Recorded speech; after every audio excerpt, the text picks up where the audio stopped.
नमस्कार. मी भाऊची लाडकी बहीण बोलत आहे. आपल्या भावांनी खूप लाडक्या बहिणी जोडल्या, तरी पण कोणाला भाऊ देव नाही देव तरी पण भाऊ मानल्याच जाते. दादा, तुम्ही स्कीम खूप चांगली चांगली काढता हो.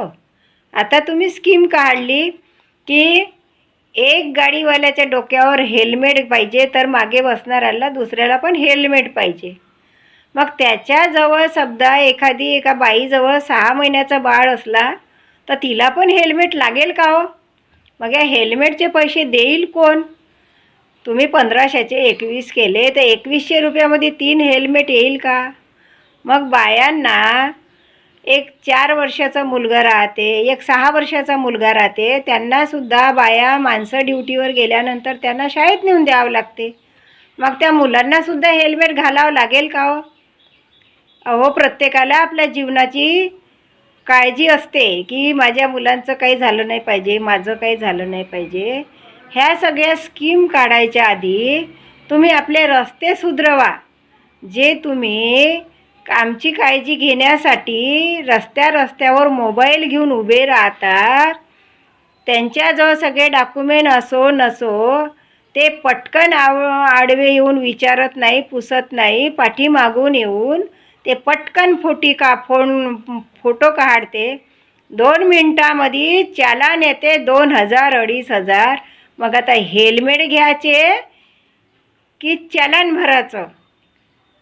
म्हणजे याच्यामध्ये सगळा तुमचा फायदा, हेल्मेटवाल्यांची कंपनीचा फायदा, जे फोटो काढणारे मागे उभे असते ते तुमचा फायदा, त्यांचा फायदा. आणि मरणं कोणाचं? गाडी चालवणेवाल्याचं, गरीबाचं मरणं आमचंच. म्हणजे 2100 रुपये घ्या आणि कोणत्या तरी रूपाने आमची परतफेड करा.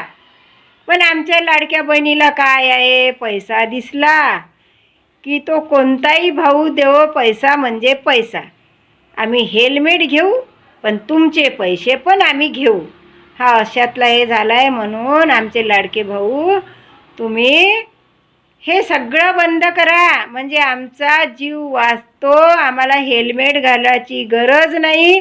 रस्ते सुधरवा. जे तुम्ही उभे जागोजागी करता, जे चौकात जिथे सिग्नल राहते तिथे तर उभे राहत नाही, अदामदामध्ये गल्ल्या पाहून जे उभे राहते त्यांच्या भीतीपोटी जिकडून म्हटलं तिकडून गाडी घेऊन पळवाट सोडते, त्यामुळे ॲक्सिडेंट घडते. हे सगळं बंद करा, म्हणजे ह्या सगळ्या गोष्टी ठीक होईल. मी तुमची लाडकी बहीण तुम्हाला संदेश देते.